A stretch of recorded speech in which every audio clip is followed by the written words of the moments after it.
അവിഹിതം പണ്ടേ എനിക്ക് ഇഷ്ടമായിരുന്നു. പക്ഷെ അതിനെക്കുറിച്ച് ആലോചിക്കുമ്പോൾ തന്നെ എൻ്റെ പഴയ ഞാൻ ആ സ്കൂളിൽ പഠിക്കുമ്പോൾ ചോറ് വയ്ക്കുന്ന വെപ്പുവരയിലൊക്കെ ഉണ്ടായ അവിഹിതം ഓർക്കുമ്പോൾ തന്നെ ഒരു സന്തോഷവും. പക്ഷെ അന്നുണ്ടായ അനുഭവം ഉണ്ടല്ലോ.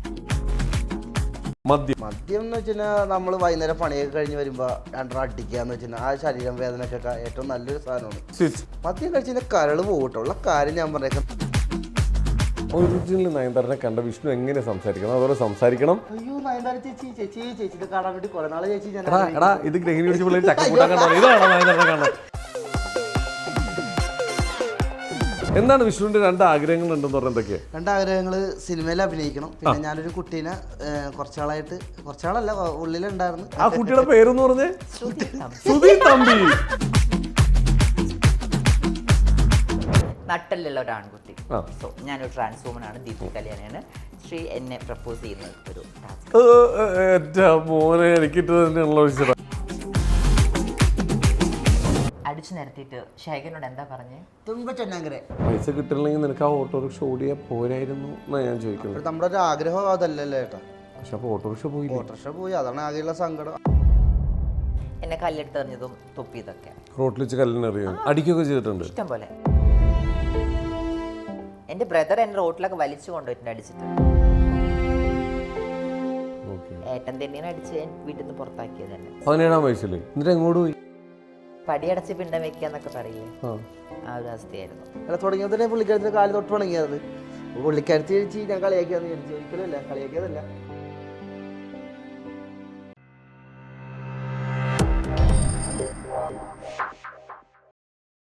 നമസ്കാരം, welcome to Jango Space. It's me Sreenath K Janardhanan. അപ്പോൾ ഇന്ന് നമ്മുടെ കൂടെ രണ്ട് അതിഥികളുണ്ട്. സോഷ്യൽ മീഡിയയിൽ കുറച്ച് നാളുകളായിട്ട് ട്രെൻഡിങ്ങിൽ നിൽക്കുന്ന രണ്ടുപേരാണ്. ഒന്ന് വിഷ്ണു കൊച്ചിക്കാരൻ, അതേപോലെ തന്നെ ആക്ട്രസ്സാണ്, മോഡലാണ്, അതുപോലെ സകലകല വല്ലഭിയാണ്. ഇതാ നമ്മുടെ മുമ്പിലിരിക്കുന്നു ജൂനിയർ നയൻതാര എന്നറിയപ്പെടുന്ന നമ്മുടെ സ്വന്തം സ്വന്തം സ്വന്തം ആരാണ്? Deepthi Kalyani. Welcome to your show. ഞങ്ങളുടെ പാവങ്ങളുടെ നയൻതാര. ഓരോ നയൻതാര പിടിക്കും ഞെട്ടണ്ട ഇവിടെ. വേറെ കാര്യം, നയൻതാരനെ കാണാൻ വേണ്ടി ഞങ്ങൾ ആഗ്രഹിക്കുമ്പോൾ എന്ത് ചെയ്യുന്ന അറിയാം, പുള്ളിക്കാരത്തെ അടുത്ത് പോയിട്ട് ഫോട്ടോ കൊടുക്കും.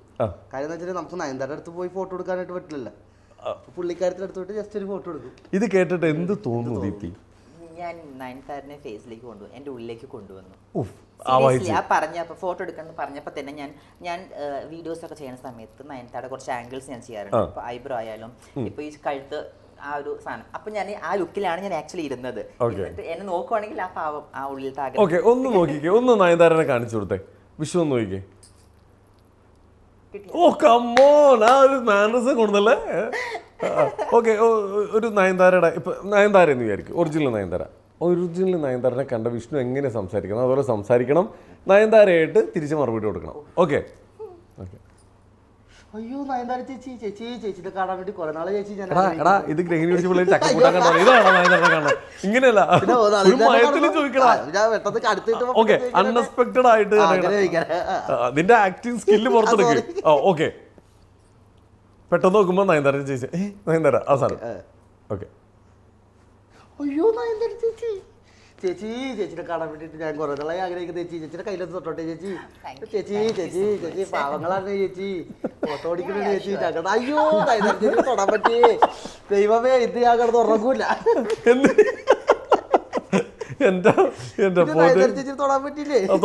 പിന്നല്ല, ഇവിടെ നയൻതാര അഭിനയിച്ച തകർക്കാണ്. ഓക്കെ, എന്തായാലും ദീപ്തി ഇത് ആരാണ് ഈ കോസ്റ്റ്യൂം ഒക്കെ സെറ്റ് ചെയ്യുന്നത്? സ്വന്തമായിട്ടാണ് കളറൊക്കെ ചൂസ് ചെയ്ത് ഞാനാണ്.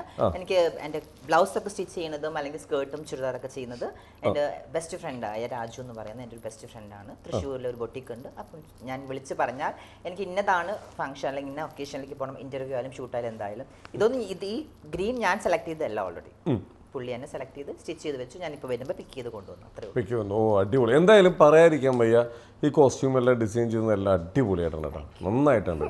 അതുപോലെ വിഷ്ണു കൊച്ചിക്കാരൻ കഴുത്തിലൊരു ഇത്രയും മാലയൊക്കെ ഇട്ടെങ്ങനെ എന്താ? അത് ഞാൻ വിഷ്ണുമായ ഭക്തനാണ്. വിഷ്ണുമായ ഭക്തനാണ്, അതുകൊണ്ടാണോ വിഷ്ണു എന്ന് പേരിട്ടത്? അല്ല, അതുകൊണ്ടല്ല. ഞാൻ മാല എടുത്ത് ഉള്ളിലേക്ക് ഇട്ട് എടാ ചോദിച്ചപ്പോ എടുത്ത് ഉള്ളിലേക്ക് ഇട്ട് പുറത്തേക്ക് ഇട്ട് കാണണ്ടേ? വിഷ്ണുമായ ഭക്തനാണ്. ഇത് ആ മാലയുടെ പ്രത്യേകത എന്താ? പ്രത്യേകത വെച്ചാൽ പല കാര്യങ്ങളിൽ നിന്നും എന്നെ സ്വാമി രക്ഷപ്പെടുത്തിയിട്ടുണ്ട്. ഞാൻ എല്ലാ വെള്ളിയാഴ്ച ചൊവ്വാഴ്ചയും നമ്മുടെ ദേവർമഠ. അത് സ്വാമി, ഞാൻ ചോദിക്കുന്ന ഈ മാലയുടെ പ്രത്യേകത എന്താ? ഇത് കരിമണിമാല, കരിമണിമാല, ചന്ദനമാല. ഒറിജിനൽ ചന്ദനമാണോ? രക്തചന്ദനമാണോ സാധാരണ ചന്ദനമാണോ? സാധാ ചന്ദനമാല. മറയൂർ ചന്ദനമാണോ? മറയൂര് ഇവിടെ നമ്മുടെ ചോറ്റാനിക്കരന്ന് മേടിച്ചത്. അവിടുന്ന് മേടിച്ചാണോ? ഓക്കെ. ഇത് ഇവിടുന്ന് പോസിറ്റീവ് ഉണ്ട്. പിന്നെ പിന്നെ എത്രത്തോളം പോസിറ്റീവ് കിട്ടി? പോസിറ്റീവ് ഞാൻ എന്താ പറയാ, ഇത് ഇട്ടതിന്റെ പിറ്റേ ദിവസമാണ് വൈറലായത്. ഏത് മറ്റേ കരുവാടിക്കുട്ടനിലെ പാട്ട് നിങ്ങൾ ചെയ്തോ? അല്ല, അതല്ല, അതിനു മുമ്പ് ഫസ്റ്റ് വൈറലായത് ഇത് ഇട്ട പിറ്റേ ദിവസമാണ് ഞാൻ വൈറലായാണ്. ഓക്കെ. അതായത് അവിടെ പോയി അമ്പലത്തിൽ പോയി പ്രാർത്ഥിച്ച്, ഞാൻ ഇങ്ങനെ പ്രാർത്ഥിച്ച്, എന്താ സിനിമയിലൊന്നും ആവുന്നില്ല, നമ്മളുടെ ഒരു ആഗ്രഹമുള്ള ഫെയിം അതാകുന്നില്ല എന്ന് പറഞ്ഞ് അവിടെ പോയി പ്രാർത്ഥിച്ച് പിറ്റേ ദിവസം ആണ് ഞാൻ ഫസ്റ്റ് പെരേരയുടെ കൂടെ നിന്ന് വൈറലാവുന്നത്. ഓ, അപ്പൊ ഈ മാല കുറച്ച് നാളായിട്ട് കൂടെ ഉണ്ട്? ആ, വർഷം ഉണ്ട്, സംഭവം ഉണ്ട്, കഴിച്ചിട്ടുണ്ട്. അടിപൊളി. എന്തായാലും താങ്കളുടെ വിശ്വാസം താങ്കളെ രക്ഷിക്കട്ടെ. അവരെത്ര വിശ്വാസമാണല്ലോ. അടിപൊളി. പിന്നെ വലിയൊരു ആഗ്രഹത്തെ കൊണ്ട് നടക്കുവാണ്. എന്താണ് വിഷ്ണുവിന്റെ 2 ആഗ്രഹങ്ങൾ ഉണ്ടെന്ന് പറഞ്ഞാൽ എന്തൊക്കെയാ? 2 ആഗ്രഹങ്ങള് സിനിമയിൽ അഭിനയിക്കണം, പിന്നെ ഞാനൊരു കുട്ടീനെ കുറച്ചാളല്ല ഉള്ളിലുണ്ടായിരുന്നു. ഏട്ടാ ആ വീര, കുട്ടിയോട് പറഞ്ഞത് ഈ ഇടക്കാണ് ഞാൻ തുറന്നു പറഞ്ഞു. അതിലെന്നെ സഹായിച്ചത് നമ്മുടെ ആശി ജാസിയാണ്. അവരാണ് സഹായിച്ചത്. 1 മിനിറ്റ്, ആ കുട്ടിയുടെ പേരെന്ന് പറഞ്ഞേ? സുധി തമ്പി. എടാ ഇതാണ് ആ കുട്ടി. എന്താ ടിക്ടോക്ക് പോലെ എനിക്ക് ഇഷ്ടമായിരുന്നു. അപ്പൊ ഞാനിത് വൈറലായി കഴിഞ്ഞപ്പോൾ ഞാൻ നോക്കുമ്പോ പുള്ളിക്കാരത്തി ഒരു സ്റ്റേറ്റ്മെന്റ് ഇറക്കി, പാവപ്പെട്ട ഒരു പയ്യനെ കല്യാണം കഴിക്കാൻ തയ്യാറാണെന്ന് പുള്ളിക്കാരത്തി തന്നെ പറഞ്ഞു ഒരു ഓൺലൈൻ വീഡിയോ. അപ്പൊ തന്നെ ഫസ്റ്റ് വീഡിയോ ഞാനിട്ട്, സുധി തമ്പിനെ കല്യാണം കഴിക്കാൻ ഞാൻ തയ്യാറാണ് എന്നും പറഞ്ഞു. പിന്നെ അപ്പൊ തുടങ്ങിയ കളിയാണ്. എന്നിട്ട് വിളിച്ചില്ലേ ലൈവില്? വീഡിയോ കോളൊക്കെ ചെയ്ത്. ശ്രുതിനെ എനിക്കറിയാം ആക്ച്വലി. ഞങ്ങള് വലിയ കോണ്ടാക്ട് ഒന്നും ഇല്ലെങ്കിലും അങ്ങോട്ടും ഇങ്ങോട്ടും അറിയാന്നുള്ളൊരു ഇതുണ്ട്. ഞാനിപ്പോ ഷൂട്ടിന് വന്നപ്പോഴും സംസാരിച്ചിട്ടുണ്ടായിരുന്നു ഞങ്ങള് രണ്ടുപേരും കൂടിയിട്ട്. അല്ലേ? ഓക്കെ. എന്നിട്ട് ഇപ്പൊ എന്താ സെറ്റായല്ലോ? ഞാൻ എന്നോട് ചോദിച്ചു ഇത് വെറുതെ തമാശക്കാണെന്ന് വെച്ചപ്പോൾ ഞാൻ പറഞ്ഞില്ല, ടിക്ടോക്ക് മുതൽ എനിക്ക് ഇഷ്ടമുണ്ട്, പക്ഷെ എനിക്ക് പറയാനുള്ള സാഹചര്യം ഒന്നും ഉണ്ടായില്ല. മനസ്സ് തുറന്ന് പറഞ്ഞത് ആ കുട്ടി എന്നെ എടുത്ത സ്റ്റേറ്റ്മെന്റിൽ കണ്ടപ്പോ ഫസ്റ്റ് വീഡിയോ അങ്ങോട്ട് ഞാൻ ഇട്ട്, പിന്നെ അതേ തുടങ്ങിയത്. പിന്നെ വൈറലായി അങ്ങോട്ട്. വേറൊരു കാര്യം, ഇവിടെ ഒരാൾ വേറെ സ്റ്റേറ്റ്മെന്റ് ഇറക്കിയിട്ടുണ്ട്. നട്ടുള്ള ഒരു ആൺകുട്ടീനെ കിട്ടിയാൽ ഞാൻ കെട്ടുന്നു. നട്ടുള്ള ആൾക്കാരാണ് നമ്മള് കൊച്ചിക്കാർ, പറഞ്ഞു കൊടുക്ക്. ആൺപിള്ളേരുണ്ട് കൊച്ചിയില്, പക്ഷെ ഓൾറെഡി അല്ല, ഞാൻ കൊച്ചിക്കാരെ മാത്രം പറഞ്ഞത്. ഞാൻ വിഷ്ണു കൊച്ചിക്കാരനായതുകൊണ്ട് പറഞ്ഞാണ്. വിഷ്ണു എന്താണ്? ഓൾറെഡി ഞാൻ ഒരാളോട് പറഞ്ഞു, അല്ലെങ്കിൽ ഒരു കൈ നോക്കായിരുന്നു. നമുക്ക് മനസ്സിൽ കൊച്ചിക്കാർക്ക് അങ്ങനെ പ്രത്യേകത ഉണ്ട്, ഒരാളെ സ്നേഹിച്ച അത് ആത്മാർത്ഥമായിട്ട് സ്നേഹിക്കും. നയൻസ് മിസ്സാക്കി കളഞ്ഞല്ലോ ഒരു ആത്മാർത്ഥ പ്രണയം. എന്ത് ചെയ്യാനാ? അല്ലെങ്കിൽ എന്റെ നന്ദിനിക്കുട്ടിയായിട്ട് കൊണ്ടുപോകായിരുന്നു. എന്റെ പൊന്നെ, എനിക്ക് ഭയങ്കര ഇഷ്ടമായിട്ടാ നിങ്ങളുടെ കരുവാടിക്കുട്ടനല്ല ആ സാധനം. ഗംഭീരമായിട്ടുണ്ട്. 2 പേരും നന്നായി ചെയ്തിട്ടുണ്ട്. ഞാൻ ഇവരോടൊക്കെ എപ്പോഴും കാണുമ്പോൾ പറയും, അവിടെ ഇതേപോലെ നല്ല നല്ല കണ്ടന്റുകൾ. നയൻസ് അവിടെ ഓൾറെഡി എപ്പോഴും ഇങ്ങനെ റീല് വാരി ഇല്ല. ഞാൻ എവിടെ ഞാൻ നയൻതാരയാണെന്ന് ഞാൻ പറഞ്ഞിട്ടില്ല. അതിന്റെ ഇടയ്ക്ക് എനിക്ക് എന്തൊക്കെ ഞാൻ കേൾക്കണം. എന്റെ വീഡിയോസ് എടുത്തിട്ട് തന്നെ അതിനനുസരിച്ച് വീഡിയോസ് ചെയ്യുന്ന കുറെ ചേച്ചിമാരുണ്ട്. എന്നോട് പെർമിഷൻ ചോദിക്കാതെ എന്റെ ഫോട്ടോ വെച്ച് എന്റെ പേര് മെൻഷൻ ചെയ്ത്, പിന്നെ അതിന് വരുന്ന അവർ സംസാരിക്കുന്നത് നയൻതാരയാണ്, മീഷോൾ നയൻതാര അല്ലെങ്കിൽ പഴുതര അങ്ങനെ വരുന്നുണ്ട്. ഞാൻ ഒരിക്കലും ഞാൻ എവിടെയും നയൻതാരയാണെന്ന് ഞാൻ പറഞ്ഞിട്ടില്ല. പക്ഷെ ഇവരാണ് പറയുന്നത്. എന്നെ കണ്ട് എൻ്റെ വീഡിയോസുകൾ കണ്ട് അല്ലെങ്കിൽ നേരിട്ട് കണ്ടിട്ട് പറയുന്നവരാണ് പോലെ ഉണ്ട് എന്നുള്ളത്. അത് ഞാൻ അക്സെപ്റ്റ് ചെയ്യുന്നു, താങ്ക്സ് പറയുന്നു, അക്സെപ്റ്റ് ചെയ്യുന്നു, അത്രേ ഉള്ളൂ. പക്ഷേ പല പല സ്ഥലത്തും ഞാൻ പറഞ്ഞിട്ടുണ്ട്. അതുകൊണ്ട് ഇനിയിപ്പോ നയൻസ് വിളിച്ചാൽ ഞാൻ എന്റെ പേര് മറന്നു പോകും. അതുകൊണ്ടാണ് പറഞ്ഞ് എന്നെ ദീപ്തി വിളിച്ച കുഴപ്പമില്ല. ഓക്കെ, അതെ, ഓക്കെ. ഇന്ന് നമ്മുടെ ദീപ്തിക്കുട്ടി, ഓക്കെ, നന്ദിനിക്കുട്ടിയെ നമുക്ക് ദീപ്തിക്കുട്ടിയാക്കാം. ഓക്കെ. അപ്പോൾ എന്തായാലും നിങ്ങളുടെ ആ റീല് അടിപൊളിയായിട്ടുണ്ട്, ഗംഭീരമായിട്ട് ചെയ്തിട്ടുണ്ട്. ശരിക്കും ദീപ്തിയുടെ ആഗ്രഹം എന്താണ്? എൻ്റെ ആഗ്രഹം 2-3 ഉണ്ട്. അത് പറഞ്ഞാൽ ചിലപ്പോൾ തീരില്ല. എൻ്റെ മാത്രമല്ല, ഇപ്പോൾ ഇവിടെ ഇരിക്കുന്ന എല്ലാവരുടെയും. ഇപ്പം കാരണം നമ്മുടെ ലൈഫിൽ നമ്മുടെ ആൾ ജനിച്ചു കഴിഞ്ഞു കഴിഞ്ഞാൽ നമ്മൾ വലുതാവുന്നു, പഠിക്കുന്നു, ജോലി ചെയ്യുന്നു. അപ്പോൾ ഒരാഗ്രഹമുണ്ട്, ഇപ്പോൾ നല്ലൊരു കുട്ടീനെ കിട്ടണം, കല്യാണം കഴിക്കണം എന്നൊരു ആഗ്രഹം ഉണ്ടായിരിക്കില്ലേ? ആ കുട്ടീനെ നമ്മുടെ കയ്യിൽ കിട്ടിക്കഴിഞ്ഞ് നമ്മൾ കല്യാണം കഴിച്ചു കഴിഞ്ഞാൽ അടുത്തൊരാഗ്രഹം നമ്മുടെ ഉള്ളിൽ വരും, മനസ്സിൽ വരും. അപ്പം അതുകൊണ്ട് ഒരു മനുഷ്യന്റെ ഉള്ളിലെ ആഗ്രഹങ്ങൾ നമ്മൾ മരിക്കോളം ആഗ്രഹങ്ങൾ തീരില്ല എന്നുള്ളതാണ്. പക്ഷെ എനിക്ക് 2-3 ഡ്രീം ഉണ്ട് എൻ്റെ ലൈഫിൽ. അത് നടക്കാൻ വേണ്ടിയിട്ടുള്ള ഇപ്പൊ കുറച്ച് നടക്കും. എന്താണ് ഡ്രീം? എന്താ പറയാൻ പറ്റുന്നുണ്ടെങ്കിൽ പറയാൻ പറ്റും, കുഴപ്പമൊന്നുമില്ല. ഞാൻ പറഞ്ഞു, ജെന്യൂനായിട്ട് തന്നെ പറഞ്ഞ, നട്ടലുള്ള ഒരു ആൺകുട്ടി ഉണ്ടെന്നുണ്ടെങ്കിൽ കുറെ പേരോട് ചോദിക്കുന്നുണ്ട് കേട്ടോ, എന്ത് വിവാഹം കഴിക്കാത്ത, എന്താ കല്യാണം കഴിക്കാത്തെന്ന് ചോദിക്കുന്നുണ്ട്. വിവാഹം എന്നുള്ളത് വെറുതെ പോയി ഒരു താലി കെട്ടി അമ്പലത്തിൽ കെട്ടി സിന്ദൂരം തൊട്ട് കുറച്ച് ദിവസം ജീവിച്ച് പിന്നെ ബന്ധം വേർപിരിയണതല്ല വിവാഹം ഞാൻ ആഗ്രഹിക്കുന്നത്. Okay. അപ്പം അതുകൊണ്ട് തന്നെ ഇത് പറയാൻ കാരണം ഞാനൊരു ട്രാൻസ് വുമൺ ആയതുകൊണ്ട് അപ്പം എല്ലാവരും അക്സെപ്റ്റ് ചെയ്യണമെന്നില്ല. അപ്പോൾ എന്നെ കല്യാണം കഴിക്കുക അല്ലെങ്കിൽ എന്നെ പ്രപ്പോസ് ചെയ്യാൻ വരുന്നവനെ നട്ടല് വേണമെന്ന് ഞാൻ പറയാനുള്ള കാരണം അതിനെതിരെ കുറേ ആമ്പിളേരും കുറേ ചേച്ചിമാരും ആമ്പിളേർക്ക് മാത്രം നട്ടലുള്ള എല്ലാ ആമ്പിളേർക്ക് നട്ടലുണ്ട്, നീ ആണുങ്ങളെ വെല്ലുവിളിക്കുക എന്നൊക്കെ എൻ്റെ അയൽവാസികളും നാട്ടുകാരും എൻ്റെ ഫാമിലിയിൽ നിന്ന് എൻ്റെ ബ്രദർ വരെ പറഞ്ഞു, നീ എന്തിനാ ആണുങ്ങളെ വെല്ലുവിളിക്കുന്നത്. ഞാൻ അങ്ങനെ ഒരിക്കലും ആണുങ്ങളെ വെല്ലുവിളിച്ചതല്ല. സോ ഞാനൊരു ട്രാൻസ് വുമൺ ആയതുകൊണ്ട് പബ്ലിക്കിന്റെ മുമ്പിൽ പോകുമ്പോൾ ഇപ്പോൾ വിഷ്ണു ആണ് എന്നെ പ്രപ്പോസ് ചെയ്ത് ഞാനും വിഷ്ണു നടക്കുകയാണെന്നുണ്ടെങ്കിൽ ഇപ്പം എന്നോട് ചോദിക്കുകയാണ് വിഷ്ണു ഇത് ആരാന്ന് ചോദിച്ചു കഴിഞ്ഞാൽ ഇതെൻ്റെ ഭാര്യയാണ് അല്ലെങ്കിൽ ഇതെൻ്റെ ഗേൾ ഫ്രണ്ട് എന്ന് പറയാനുള്ള ചങ്കുറ്റമാണ് ഞാൻ ഉദ്ദേശിച്ചത്. അതല്ലാതെ പബ്ലിക്കിൽ പോയിട്ട് നീ മുന്നേ നടന്നോ ഞാൻ പുറകെ വരാം എന്നുള്ളതല്ല. അതായത് ഒരു ബെഡ്റൂമിനുള്ളിൽ ഒളിച്ചും പാത്തും പതിയുള്ള ഒരു ലൈഫ് ഒരു പാർട്ട്ണറെ എനിക്ക് ആവശ്യമില്ല. അതാണ് അതിന് നമുക്ക് ഈ ഒരു കമ്മ്യൂണിറ്റീനെ അംഗീകരിച്ചൊരു ടൈമാണ്, ചേർത്ത് പിടിച്ചൊരു ടൈമാണ്. എന്തായാലും ധൈര്യമായിട്ടിരുന്നു അതേപോലത്തെ ഒരാൾ വരണമല്ലോ, വന്നിരിക്കും അല്ലേ വിഷ്ണു? വരും എന്നുള്ള വിശ്വാസത്തിലാണ്. പിന്നെ എല്ലാവർക്കും സ്വപ്നം, ഞങ്ങളുടെ സ്വപ്നം, എൻ്റെ സ്വപ്നം ഒരു വീടാണ്. അപ്പം അതും എത്രയും പെട്ടെന്ന് നടക്കണമെന്ന് ആഗ്രഹിക്കുന്നുണ്ട്. അതിനേക്കാൾ അപ്പുറം ഈ ഒരു ഭൂമിയിൽ ഞാൻ ജനിച്ചു, ആൺകുട്ടിയായിട്ട് ജനിച്ചു, ഇപ്പം പെൺകുട്ടിയായിട്ട് ജീവിക്കുന്നു. നാളെ നമ്മളെല്ലാവരും മരിക്കും. എന്നാലും നാളത്തെ ഒരു തലമുറയ്ക്ക് ഞാൻ ജീവിച്ചതിനെ മരിച്ചു പോയി കഴിഞ്ഞാൽ എൻ്റെ പേര് മാത്രമേ ഉണ്ടാവുള്ളൂ. ആ പേര് എന്നെ അറിയുന്നവരോ അല്ലെങ്കിൽ എൻ്റെ ഫ്രണ്ട്സോ ആരെങ്കിലും 1-2 ദിവസം ദീപ്തി കല്യാണം എന്ന് പറയും. അതല്ലാതെ ഉയർന്ന് വീണ്ടും എടുത്ത് പറയാൻ എനിക്കൊരു കൊച്ചിനെ വേണം. യെസ്. അപ്പം ഞാൻ ലൈഫ് കുറച്ചും കൂടി സെറ്റിൽ ആവാനുണ്ട് എൻ്റെ. അത് സെറ്റിൽ ആയി കഴിഞ്ഞാൽ ഞാനൊരു കൊച്ചിനെ അഡോപ്റ്റ് ചെയ്യും. അതാണായാലും പെണ്ണായാലും അഡോപ്റ്റ് ചെയ്ത് കഴിഞ്ഞാൽ ആരുടെ മോളാന്ന് വെച്ച് കഴിഞ്ഞാൽ അല്ലെങ്കിൽ ആരുടെ മോനാന്ന് വെച്ച് കഴിഞ്ഞാൽ ദീപ്തി കല്യാണിയുടെ മോൻ അല്ലെങ്കിൽ മോളെന്ന് പറയാൻ ഒരാളെ എനിക്കിവിടെ വേണം. തീർച്ചയായിട്ടും എല്ലാം നടക്കട്ടെ, വിചാരിച്ച പോലെ എല്ലാം നടക്കട്ടെ. വിഷ്ണുവിന് ഒരുപാട് ആഗ്രഹങ്ങളുണ്ട്. വിഷ്ണു സിനിമയിൽ അഭിനയിക്കാൻ വേണ്ടി ഞാൻ വിഷ്ണുവിനെ കണ്ടൊരു ക്വാളിറ്റി, ഒരു കാര്യം ചെയ്യുമ്പോൾ ആത്മാർത്ഥമായിട്ട് ചെയ്യുന്ന ആൾക്കാർ എനിക്ക് ഭയങ്കര ഇഷ്ടമാണ്. വിഷ്ണു ആക്ട് ലാബിൽ പോയിട്ട് ആക്ടിങ് പഠിച്ചിറങ്ങിയ ഒരാളാണ്. ആക്ട് ലാബിൽ പോയിട്ട് അവൻ പ്രൊഫഷനായിട്ട് തന്നെയാണ് ഈ ഒരു ഇതെടുത്തേക്കുന്നത്. ഓട്ടോ ഓടിച്ച് ഒരു സൈഡിൽ വീട് നോക്കുന്നു, അമ്മേനെ നോക്കുന്നു, മറ്റേ സൈഡിൽ ആക്ട് ലാബിൽ പോയി ആക്ടിങ് പഠിച്ചിട്ട് അവൻ ചാൻസ് ചോദിച്ച് നടക്കുന്നത്. പക്ഷേ ഈ അടുത്ത കാലത്ത് എന്തൊക്കെയോ സംഭവങ്ങൾ ഇവരുടെ ലൈഫിൽ ഓട്ടോ ഇപ്പം ഇല്ലല്ലോ കൂടെ, എന്ത് പറ്റി? ഓട്ടോ ഇല്ലാത്ത അമ്മ പുതിയൊരു ഓട്ടോ എടുത്ത് തന്നായിരുന്നു. അപ്പം അപ്പോഴും ഈ ജൂനിയർ ആർട്ടിസ്റ്റായിട്ട് പോകണേനുള്ള ജൂനിയർ ആർട്ടിസ്റ്റായിട്ട് പോകുമ്പോൾ അന്ന് 550-600 ശമ്പളം ഉള്ളു. അത് നമ്മൾ ചോദിക്കുമ്പോൾ നമ്മളെ പിന്നെ അടുത്ത നെക്സ്റ്റ് സിനിമയിൽ വിളിക്കില്ല. പൈസ തരില്ലേ? പൈസ തരില്ല. മിക്ക സിനിമയിലും പൈസ തരില്ല. കേരളത്തിൽ ഇവിടുത്തെ ജൂനിയർ ആർട്ടിസ്റ്റുകൾ അവർ അനുഭവിക്കുന്നതാണോ? നമ്മളത് തുറന്നു പറഞ്ഞു കഴിഞ്ഞാൽ പിന്നെ സിനിമാക്കാർ കൊടുക്കാത്തതാണോ? നിങ്ങളുടെ കോർഡിനേറ്റർമാര് തരാത്തതാണ്. കോർഡിനേറ്ററിനോട് ചോദിക്കുമ്പോൾ ചെയ്തിട്ടുണ്ട്. പക്ഷെ ഇത്ര വലിയ എമൗണ്ട് ഒന്നും അല്ലെങ്കിലും ചെറിയ എമൗണ്ട്.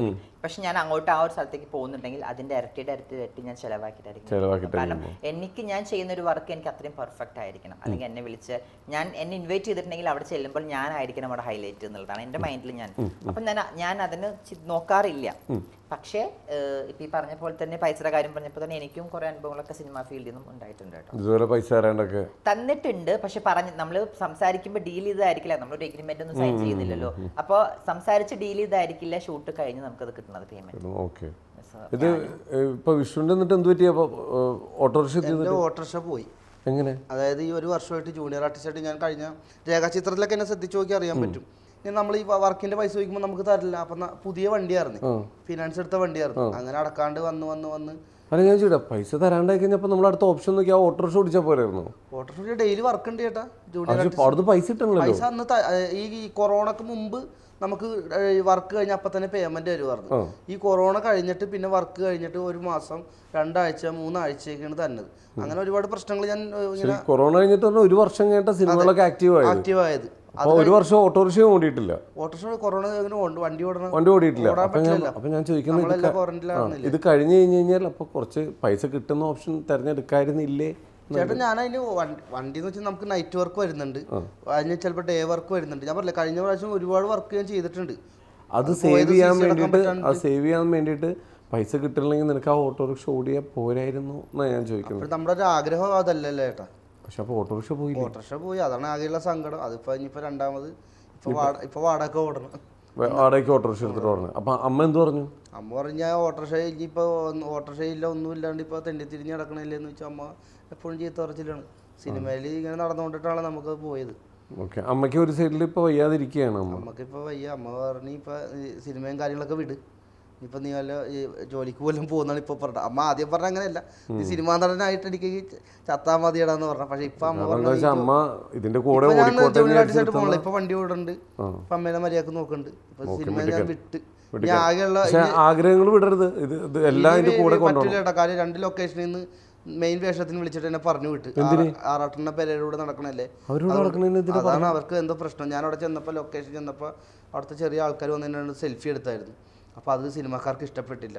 അങ്ങനെ നല്ല വേഷത്തിന് എന്നെ വിളിച്ചത്, പക്ഷെ അവർക്ക് അത് ഇഷ്ടപ്പെടുന്നില്ല. എന്നോട് പറഞ്ഞ ഈ ഇതിനകത്ത് പറഞ്ഞു വിടാവനെന്നും പറഞ്ഞ് അതിൻ്റെ അസിസ്റ്റന്റിനോട് പറഞ്ഞിട്ട് ഞാൻ അവിടെ നിന്ന് കരഞ്ഞുകൊണ്ടാണ് ഇറങ്ങിപ്പോകുന്നത്. കാര്യം എന്താണെന്ന് വെച്ചാൽ എന്തിനാണ് അവരെങ്ങനെ നമ്മളെ പറഞ്ഞു വിടുന്നത്? നമ്മളൊരു ദ്രോഹം ചെയ്യുന്നില്ല, നമ്മളൊരു കോമഡി ആയിട്ടാണ് അവർ ചെയ്യുന്നത്. അവരാളെ ദ്രോഹിക്കുന്നില്ല, കഞ്ചാവ് കള്ളൊന്നും ഉപയോഗിക്കുന്നില്ല, ലഹരി പദാർത്ഥങ്ങളൊന്നും ഉപയോഗിക്കുന്നില്ല. ഞങ്ങൾ ചെയ്യുന്നത് ഒന്ന് സിനിമയിലേക്ക് കയറാൻ വേണ്ടിയിട്ടാണ് ശരിക്കും പറഞ്ഞു ഞങ്ങൾ ഈ കാണിക്കുന്നത്. മനസ്സിലായി. അല്ല, നമ്മുടെ ഒരാളുടെ കീഴിൽ അടിമപ്പെടാതെ നമുക്ക് എല്ലാം നേടിയെടുക്കാൻ പറ്റും. ഈ കരുമാടിക്കൂട്ടൻ ചെയ്തത് ഞാൻ പലിശക്ക് പൈസ എടുത്തിട്ടാണ് ചെയ്തത്, മനസ്സിലായ? അല്ലാതെ ആരും ഫ്രീ ആയിട്ടൊന്നും ചെയ്തു തരില്ല. ഇപ്പൊ ചേട്ടൻ ഇപ്പൊ പറഞ്ഞ പോലെ അതുപോലത്തെ വീഡിയോകൾ ചെയ്യുന്ന ചേട്ടൻ പറഞ്ഞു. അതുപോലത്തെ വീഡിയോ ചെയ്യണമെങ്കിൽ ഫണ്ട് വേണം. ആ ഫണ്ട് ഇറക്കാനായിട്ട് അത്ര ഫണ്ട് നമ്മുടെ ഇപ്പൊ ഈ ഒരു SPBയുടെ ചെയ്തത് ആ 1 മില്യൺ ആയിരുന്നു. അത് കഴിഞ്ഞിട്ട് എനിക്കൊരു ഗ്യാപ്പ് വന്നു അടുത്ത വർക്ക് ചെയ്യാനായിട്ട്. അത് കടം മേടിച്ചാണ് ചെയ്തത് വർക്ക്. ഈ അടുത്ത് കഴിഞ്ഞ കടം വീട്ടി അടുത്ത വർക്കിന് വേണ്ടിയിട്ടുള്ള ഫണ്ട് ഒന്നും നമുക്ക് ഈസി ആയിട്ട് കിട്ടില്ല. ഞാൻ പറഞ്ഞു ഞാൻ പറയുന്നത് വിഷ്ണു, നമുക്കപ്പോൾ ഈ സൈഡിൽ കൂടി ജോലിക്ക് പോയിട്ട് കിട്ടുന്ന പൈസ കുറച്ച് മാറ്റി വെച്ച് കുറച്ച് പൈസ ആകുമ്പോൾ ഇതേപോലെ കണ്ടന്റുകൾ ചെയ്യുക. അങ്ങനെ പതുക്കെ കയറി വരിക. എന്തായാലും എല്ലാത്തിനും ചിലവുണ്ട്, അതിൻ്റെതായിട്ടുള്ള ചിലവുണ്ട്. ഇപ്പോൾ ദീപ്തി പറഞ്ഞില്ലേ, എനിക്ക് കയറാൻ പറ്റും തോന്നുന്നുള്ളൂ. ഒരുപാട് പേർക്ക് ഞങ്ങൾ ചെയ്യുന്ന വീഡിയോസും കാര്യങ്ങളും ഒരിക്കലും പറയാൻ പറ്റില്ല. നമുക്ക് എങ്ങനെ പറയാം, എപ്പോ വേണമെങ്കിലും പറയാൻ പറ്റില്ല. ഞാനും സെയിം വിഷ്ണുവിന്റെ ആ ഒരു വിശ്വാസത്തോടെ തന്നെയാണ് ഞാനും പോകുന്നത്. ഇന്നല്ലെങ്കിൽ നാളെ എനിക്ക് നല്ലൊരു ക്യാരക്ടർ കിട്ടും എന്നുള്ള വിശ്വാസത്തിലാണ് ഞാൻ പോകുന്നത്. അത് പിന്നെ ബാക്കിയൊക്കെ ദൈവത്തിന് വരും, എല്ലാം വരും വിഷ്ണു, എല്ലാം വരും. ഇനി ആകെയുള്ള ഒരു ഇതെന്ന് വെച്ചാൽ ബിഗ് ബോസിൽ കിട്ടണം. അതിനും കൂടി കിട്ടിയില്ലെങ്കിൽ ഈ പരിപാടി നിർത്തി മര്യാദക്ക് ഓട്ടോടി ഞാൻ അമ്മേനായിട്ട് ഒതുക്കി താമസിക്കാം. ഇത് ബിഗ് ബോസ് കേൾക്കണ്ട, അതിന് വിളിക്കൂല. അന്ന് പഠിക്കോട്ടെ, അമ്മേനെ നോക്കട്ടെ, വിളിക്കൂലട്ടാ. ഒരുപാട് നഷ്ടങ്ങൾ സിനിമയിലോ കയറണമെന്ന് ആഗ്രഹിച്ച് ഒരുപാട് കാശ് കയ്യിൽ നിന്ന് പോയതാ. സ്വന്തം ഓട്ടോറിക്ഷ കരുതി പോയി എന്റെ കയ്യിൽ നിന്ന്. ഓട്ടോറിക്ഷ പോയി എല്ലാം പോയിരിക്കുകയാണ്. ഇനി ബിഗ് ബോസ് ആണ് ആകെ ശരണം. ഇതിനോടെ ദീപ്തി ബിഗ് ബോസ് ട്രൈ ചെയ്യുന്നുണ്ടോ? ഞാൻ ആക്ച്വലി എനിക്ക് 2 വട്ടം എന്നെ വിളിച്ചിട്ടുണ്ടായിരുന്നു ബിഗ് ബോസിലേക്കായിട്ട്. അത് സീസൺ 2ലും സീസൺ 4ലും.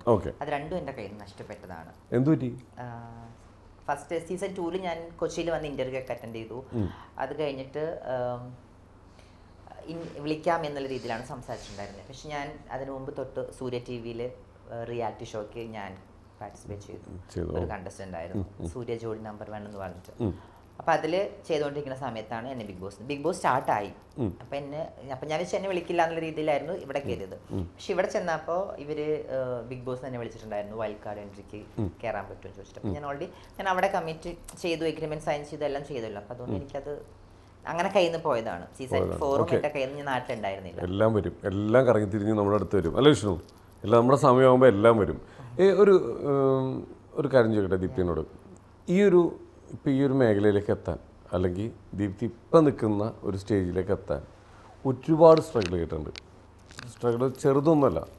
കുട്ടിക്കാലത്ത് എപ്പോഴാണ് ഞാനൊരു ട്രാൻസ് വുമൺ ആണെന്ന് തിരിച്ചറിഞ്ഞൊരു സമയം എപ്പോഴാണ്? ട്രാൻസ് വുമൺ എന്നുള്ളത് ഇപ്പോഴാണ്, സർജറിക്ക് ശേഷമാണ് ട്രാൻസ് വുമൺ എന്നുള്ളത്. പക്ഷെ എൻ്റെ കുട്ടിക്കാലത്ത് ഞാൻ ഒരിക്കലും ഞാൻ ആണാണെന്ന് എനിക്ക് തോന്നിയിട്ടില്ല. അപ്പോൾ എത്ര വയസ്സ് വരെയാണ് ഒരു ആണായിട്ട് ജീവിച്ചിരുന്നത്? മീൻസ് ആ ഡ്രസ് കോഡിലും കാര്യങ്ങളിലൊക്കെ? ഡ്രസ് കോഡ് ഞാൻ 10ാം ക്ലാസ് വരെ. 10ാം ക്ലാസ് കഴിഞ്ഞു 16-17 വയസ്സാകുമ്പോഴേക്കും ഞാൻ ആ ഡ്രസ്സ് അഴിച്ചു മാറ്റി.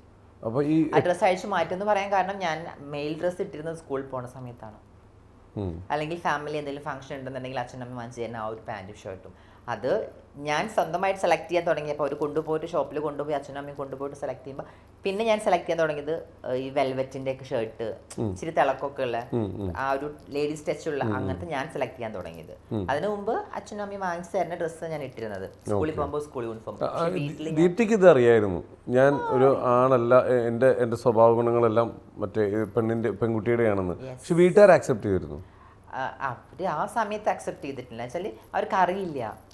കാരണം എനിക്ക് 4 ചേച്ചിമാരാണ്, ഒരു ചേട്ടൻ, അച്ഛൻ, അമ്മ. 4 ചേച്ചിമാരും ചേട്ടന് 13 വയസ്സ് കഴിഞ്ഞിട്ടാണ് അമ്മ എന്നെ പ്രഗ്നന്റ് ആവുന്നത്. അപ്പോൾ അത്രയും ഏജ് ഡിഫറെൻ്റ് ഉണ്ട് ഞാനും അച്ഛനും അമ്മയും പാരൻസിനൊക്കെ ആയിട്ട്.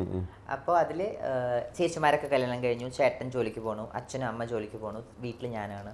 അപ്പോൾ ഞാൻ വളർന്നു വരുമ്പോൾ എൻ്റെ വീട്ടിൽ എന്നോട് ചോദിക്കാനും പറയാനും എനിക്ക് ആരുമില്ല. ഞാൻ ചേച്ചിമാരെ ഡ്രസ്സ് ഇടുന്നു, സാരി ഉടുക്കുന്നു, പാട്ട് വെക്കുന്നു, മഞ്ഞൾ തേക്കുന്നു. അന്നൊക്കെ റേഡിയോയിൽ ചലച്ചിത്രഗാനം വെച്ച് കഴിഞ്ഞാൽ ഞാൻ അകത്ത് ഡാൻസ് കളിക്കും. ഞാൻ നേരത്തെ ഡാൻസറാന്ന് പറഞ്ഞാൽ എനിക്ക് ഇന്ന് വരെ ചൂണ്ടിക്കാണിക്കാൻ ഇത് എൻ്റെ ഒരു ഗുരുവാണ്, ഡാൻസ് മാസ്റ്റർ ആണെന്ന് പറയാൻ എനിക്ക് ആരുമില്ല. ഞാൻ സ്വന്തമായി പഠിച്ചു തന്നെയാണ്. അപ്പോൾ അങ്ങനെയാണ് ഇത് വന്നു നമുക്ക്. അപ്പൊ ഞാൻ എൻ്റെ ഉള്ളിൻ്റെ ഉള്ളിൽ ഞാൻ സ്ത്രീയാണ്, എൻ്റെ മനസ്സ് സ്ത്രീയുടെയാണ്, ഉള്ളിൻ്റെ ഉള്ളിൽ സ്ത്രീയാണ്. അപ്പൊ എനിക്ക് എന്തായാലും ഡ്രസ്സിങ്സ് ആ സമയത്ത് ഇടാൻ പറ്റില്ലല്ലോ. അപ്പോൾ ഞാൻ ചോദിക്കട്ടെ, ഇന്ന് പലരും ഇത് അക്സെപ്റ്റ് ചെയ്തൊരു കാലഘട്ടമാണ്. അന്ന് എല്ലാവരും കളിയാക്കുമായിരുന്നു, ഇവൻ പെണ്ണിനെ പോലെ നടക്കുന്നു, പല പേരുകൾ വിളിച്ച് നമ്മളെ കളിയാക്കുമായിരുന്നു. ആ ഒരു കളിയാക്കലുകളൊക്കെ ഏറ്റവും മേടിച്ചിട്ടുണ്ടോ? എനിക്ക് തോന്നുന്നു ഏറ്റവും കൂടുതൽ പഠിച്ച ഞാനായിരിക്കാം. സ്കൂളിലെ കുട്ടികളെ കൂടെ പഠിച്ചവരും നാട്ടുകാരും വീട്ടുകാരും ആൻഡ് പുറത്തേക്ക് ഇറങ്ങിക്കഴിഞ്ഞാൽ എന്നെ കല്ലെടുത്ത് എറിഞ്ഞിട്ടുണ്ട് ജനങ്ങൾ. ഇങ്ങനെ നടക്കുന്നുണ്ടോ? കാർക്ക് എൻ്റെ മേലെ തുപ്പിയിട്ടുണ്ട്, പബ്ലിക്കായിട്ട് അടിച്ചിട്ടുണ്ട്. ഇങ്ങനെ നടക്കുന്നതിൻ്റെ പേരിൽ ഞാൻ ചോദിക്കട്ടെ, ഇതിൽ നിന്ന് എങ്ങനെയാണ് ഒരാൾ ഇതിൽ നിന്നൊക്കെ രക്ഷപ്പെട്ടു തന്നെ? അതാണ് ജീവിക്കാനുള്ളൊരു എന്നുള്ള സാധനം. അത് നമുക്കുള്ളിൽ സ്വന്തമായിട്ടൊരു ധൈര്യം വരും നമ്മുടെ ഓട്ടോമാറ്റിക്കലി. അപ്പോൾ അത് സ്റ്റോറി പറയണമെങ്കിൽ ഒത്തിരി ഉണ്ട്. പക്ഷേ അത് ഞാൻ ഈ തുപ്പി എന്ന് പറഞ്ഞില്ലേ, എൻ്റെ മേലേക്ക് തുപ്പുന്നു അല്ലെങ്കിൽ നാട്ടിലുള്ള എൻ്റെ കൂടെ പഠിച്ചവര് റോട്ടിൽ വെച്ച് കാണുമ്പോൾ. കാരണം ഞാൻ പോകുന്ന പെൺകുട്ടികളുടെ കൂടെയാണ് സ്കൂളിൽ പോകുന്നത്.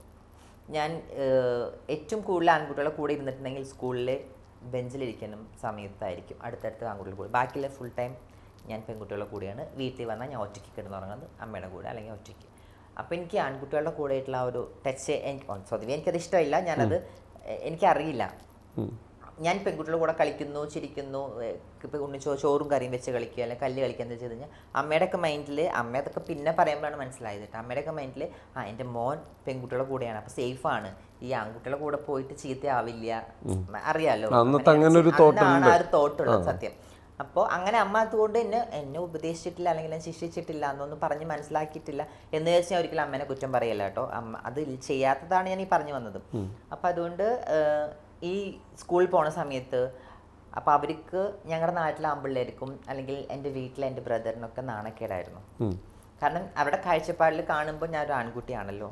അപ്പം അത് ആ ഒരു ആൺകുട്ടി ഇങ്ങനെ നടക്കുമ്പോൾ നമ്മൾ ആ ആണുങ്ങൾക്കൊരു മാനക്കേട്, നാട്ടിലെ ആണുങ്ങൾക്കൊരു വില കുറവ് എന്നുള്ള രീതിയിലായിരിക്കാം എന്നെ കല്ലെടുത്തെറിഞ്ഞതും തുപ്പിയതൊക്കെ.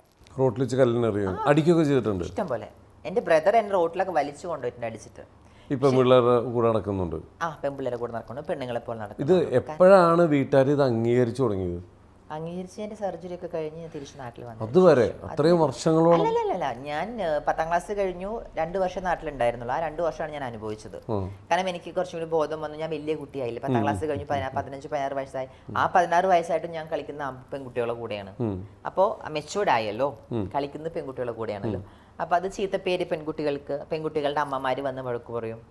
പക്ഷെ ഇതൊക്കെ പറയുന്നുണ്ടെങ്കിലും എൻ്റെ വീട്ടിൽ അത്രയും വീട് വൃത്തിയാക്കി വീട്ടിലെ എല്ലാ ജോലികളും ചെയ്ത്, കാരണം അച്ഛനും അമ്മയും ജോലിക്ക് പോയി, ഏട്ടൻ ജോലിക്ക് പോയി, ഞാൻ വീട്ടിലെ എല്ലാ ജോലികളും ചെയ്ത് അച്ഛനും അമ്മയ്ക്ക് കുളിക്കാനുള്ള ചൂടുവെള്ളം വരെ ഞാൻ വെച്ചിട്ട് ഞാൻ വെയിറ്റ് ചെയ്യും. അപ്പോൾ ഓപ്പോസിറ്റുള്ള വീട്ടിലെ എൻ്റെ കളിക്കൂട്ടുകാരത്തിയുടെ അമ്മ പറയും, നീ എന്തിനാണ് ഒരു പെണ്ണായി ജനിച്ച്, നീ അവനെ കണ്ടുപിടിക്കുക, അവനെ നോക്കുക, വീട്ടിലെ എല്ലാ ജോലി, അങ്ങനെ ഒരു എന്താ പറയാ പകരം എന്ന് പറയില്ലേ, അതുപോലെ എന്നെ കണ്ടുപിടിക്കുന്നൊക്കെ പറഞ്ഞ കാലം ഉണ്ടായിരുന്നു. അതിനുശേഷം എന്നെ അടിച്ചു ഏട്ടന് 13 വർഷം ഞങ്ങൾ ഏജ് ഡിഫറൻറ്റ് ഉള്ളതുകൊണ്ട് ഏട്ടൻ പിന്നെ ഡ്രിങ്ക്സ് ഒക്കെ കഴിക്കാൻ തുടങ്ങി ഫ്രണ്ട്സിൻ്റെ കൂടെ. അപ്പോൾ അവിടെ ഇരുന്ന് കഴിക്കുന്ന സമയത്ത് അവർ പറയുമല്ലോ, എടാ അനിയൻ ഇങ്ങനെയാണ്, നിന്റെ അനിയനാണ്, നിനക്ക് നാണമില്ല, നിനക്കല്ല ചീത്തപ്പേരെന്നൊക്കെ പറയുമ്പോൾ മെന്റലി ഏട്ടൻ്റെ ആ ഒരു മൈൻഡ് ഔട്ടാവും. തിരിച്ച് വീട്ടിൽ വരും, എന്നിട്ട് അടിക്കും. ഏട്ടൻ തന്നെയാണ് അടിച്ച് വീട്ടിൽ നിന്ന് പുറത്താക്കിയത് തന്നെ. 17ാം വയസ്സിൽ. എന്നിട്ട് എങ്ങോട്ട് പോയി? ഗുരുവായൂർ ബസ് സ്റ്റാൻഡിൽ വന്നിരുന്നു. എന്നിട്ട് അവിടെ ന്യൂസ് പേപ്പർ വിരിച്ചു കിടന്നു. കയ്യിൽ പൈസ എന്തെങ്കിലും ഉണ്ടായിരുന്നു? ഇട്ടൊരു ഡ്രസ് ചെരുപ്പ് പോലും ഉണ്ടായിരുന്നില്ല. നമ്മൾ പടിയടച്ച് പിണ്ടം വെക്കാന്നൊക്കെ പറയില്ലേ, ആ ഒരു അവസ്ഥയായിരുന്നു. 16 വയസ്സിലുള്ള കാഴ്ചയ്ക്കൊരു ആൺകുട്ടി, സ്ത്രേണതയും പെണ്ണുങ്ങളെ പോലെ കുണുങ്ങി നടക്കുന്ന, നമ്മൾ ചാന്തുപൂട്ട് സിനിമയിൽ ദിലീപ് എങ്ങനെയാണോ ആക്ടിങ് ചെയ്ത് സെയിം അതേപോലെ കുണുങ്ങി നടക്കുന്ന കണ്ണെഴുതി പൊട്ട് തൊട്ട് ഗുരുവായൂർ ബസ് സ്റ്റാൻഡിൽ ഒരു 17 വയസ്സായ ഒരു ആൺകുട്ടി. ആരെങ്കിലും ഉപദ്രവിക്കാനൊക്കെ ശ്രമിച്ചിരുന്നു? ഇഷ്ടംപോലെ. അവിടെ നിന്നാണ് ഞാൻ ഒരു ഈവനിങ് ഒരു 5:30 ഒക്കെ ആകുമ്പോഴാണ് വീട്ടിൽ പ്രശ്നം ഉണ്ടായത്. ആ പ്രശ്നം രൂക്ഷമായി 8:30 വരയ്ക്കും പോയി. അവിടുന്ന് എന്നെ പുറത്താക്കി. എൻ്റെ തിങ്സ്, എൻ്റെ റൂമിൽ നിന്ന് എൻ്റെ എല്ലാ സാധനങ്ങളും ഏട്ടൻ കൊണ്ടുവന്നു. അത് വലിച്ചിട്ടപ്പോഴാണ് അവർക്കത് കാണുന്നത്. ഞാൻ ഓരോന്നും സ്വരം കൂട്ടി വെച്ചിട്ടില്ല, ഫുള്ളും ലേഡീസ് സാധനങ്ങളായിരുന്നു എൻ്റെ. അതെല്ലാം കൊടുന്നിട്ടു, മണ്ണെണ്ണ ഒഴിച്ചു, കത്തിച്ചു, വാതിലടച്ചു, എന്നോട് പൊക്കളാൻ പറഞ്ഞു. അപ്പോൾ നാട്ടുകാർ മുഴുവനും ഉണ്ടായിരുന്നു, എൻ്റെ കസിൻസ് എല്ലാവരും ഉണ്ടായിരുന്നു. ഇവരൊക്കെ റോഡിൽ, എൻ്റെ റോഡ് സൈഡിലാണ് വീട്. അപ്പോൾ എല്ലാവരും നോക്കി നിൽക്കുന്നുണ്ടായിരുന്നു. അച്ഛനും അമ്മയ്ക്കും പറയാൻ വാക്കുകളില്ല, എതിർക്കാൻ വാക്കില്ല. കാരണം ഏട്ടൻ കുറച്ചുകൂടി മെച്ചൂർ ആയതുകൊണ്ട് ഏട്ടൻ്റെ വാക്കാണ് അവിടെ എടുത്തിരുന്നതും ഏട്ടൻ പറയുന്നതാണ് അനുസരിച്ചിരുന്നിരുന്നത്. ഞാൻ ഇറങ്ങി നടന്നു നേരെ ഗുരുവായൂർ. എൻ്റെ വീട്ടിൽ നിന്ന് നടക്കാൻ ഒരു 3-4 കിലോമീറ്റർ ഉണ്ട്. സോ നടന്ന് ഞാൻ ഗുരുവായൂർ സ്റ്റാൻഡിൽ വന്നു. സ്റ്റാൻഡിൽ വന്നപ്പോഴാണ് ട്രെയിൻ സൗണ്ട് കേൾക്കുന്നു. നേരെ റെയിൽവേ സ്റ്റേഷനിൽ പോയി റെയിൽ പാളത്തിൽ കൂടെ നടന്നു മരിക്കാൻ വേണ്ടിയിട്ട്. നടന്നു കുറേ നടന്നതിന് ശേഷം എനിക്കറിയില്ലായിരുന്നു അവിടെ ടൈമിങ്ങിനാണ് ട്രെയിൻ വരിക. സോ 8:30 അങ്ങോട്ട് വന്നാൽ പിന്നെ വരും ഉച്ചയ്ക്ക് 1 മണിക്കൊക്കെ, അങ്ങനെയൊക്കെയാണ് ടൈമിങ്. എനിക്കറിയില്ലായിരുന്നു. ഞാൻ നടന്നു, ട്രെയിൻ വരുവാണെങ്കിൽ മരിക്കാം എന്നുള്ള രീതിയിൽ തന്നെയായിരുന്നു. പക്ഷെ എന്നൊരു അപ്പൂപ്പനാണ്, ഒരു വയസ്സായ ഒരു അപ്പൂപ്പനാണ് എന്നെ കൈപ്പിടിച്ച് വലിച്ച് ഇറക്കി റെയിൽവേ ട്രാക്കിൽ നിന്ന് ഇറക്കിയിട്ട് എന്ത് നടക്കണം, എന്ത് ഇവിടെ ഈ സമയത്തൊക്കെ ഒന്ന്, കാരണം ചെറിയൊരു ആൺകുട്ടിയല്ലേ. അപ്പം ഞാൻ പറഞ്ഞു ഇങ്ങനെയൊന്നുമില്ല, കരഞ്ഞപ്പോൾ അപ്പൂപ്പൻ വീണ്ടും എന്നെ സ്റ്റാൻഡിൽ കൊണ്ടാക്കി. സ്റ്റാൻഡിൽ അവിടെ പോയിരുന്നു. പിന്നെ എനിക്ക് വേറെ എങ്ങോട്ടും പോകാൻ വഴിയില്ല. അപ്പോൾ ന്യൂസ് പേപ്പർ വാങ്ങിച്ചു, ബസ് സ്റ്റാൻഡിൻ്റെ തൂണിൻ്റെ താഴെ ന്യൂസ് പേപ്പർ വിരിച്ച് കിടന്നു. അതൊരു 3 മാസത്തോളം ഞാൻ കിടന്നു. ഭക്ഷണത്തിന് ബുദ്ധിമുട്ടായിരുന്നു.